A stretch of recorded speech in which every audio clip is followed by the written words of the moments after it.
Bible ఎందుకు చదవాలి? ఇది దేవుని వాక్యం అండి. దేవుడు మన కొరకు రాసిన దేవుని మాటలు. మనం ఎలాగ జీవించాలి, ఎలాగ బ్రతకాలి, ఎలాగ నడుచుకోవాలని తెలుసుకోవడానికి కోసం దేవుడు మన కొరకు ఈ దేవుని వాక్యాన్ని, పరిశుద్ధ గ్రంథాన్ని దేవుడు మనకి ఇచ్చాడు. దేవుడు మన కొరకు రాసిన ఒక ప్రేమలేఖ. బైబిల్ ఎందుకు చదవాలి? మొట్టమొదటిగా బిడ్డలను ఎలా పెంచాలని తెలుసుకోవడం కోసం.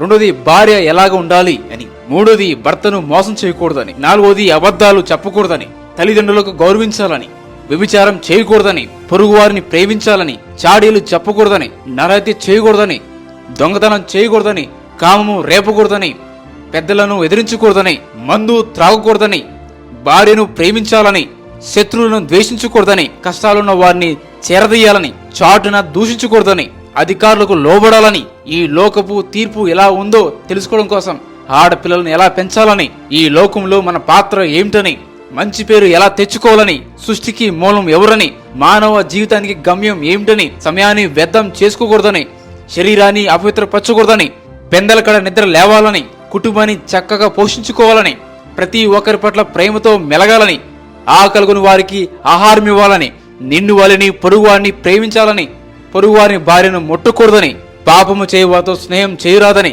దుష్టుల ఆలోచన చెప్పున నడవకూడదని, ఇతరులతో అమర్యాదగా మాట్లాడకూడదని, స్త్రీలను మొహపు చూపుతూ చూడకూడదని, భార్య భర్తల మధ్య ప్రేమ పెరగాలంటే ఏం చేయాలని, గొడవలు లేకుండా ఉండాలంటే ఏం చేయాలని, యవ్వన కాలంలో తీసుకోవాల్సిన జాగ్రత్తలు తెలుసుకోవాలంటే ఏం చేయాలని, వృద్ధాప్యంలో ఎలాగా మసులుకోవాలని, నీకు 2 వస్త్రాలు ఉంటే ఒకటికి లేని వారికి ఇవ్వాలని, అమ్మాయి లేదా అబ్బాయి ఉచ్చులో పడకుండా ఉండాలంటే ఏం చేయాలని, ఆత్మరక్షణ ఎలా పొందుకోవడం, ఇలాంటివి ఎన్నో విషయాలు తెలుసుకోవడం కోసం ఈ బైబిల్ మనం చదవాలి.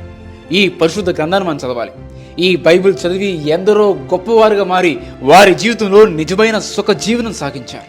బైబిల్ మత గ్రంథం కాదు. నీవు ఎలా జీవిస్తే బాగుంటావో మార్గం చూపించే ఒక గైడ్. నీ పాపముల నుండి నిన్ను విడుదల చేయు క్రీస్తు రక్షణ సువార్త ఇందులో ఉంది.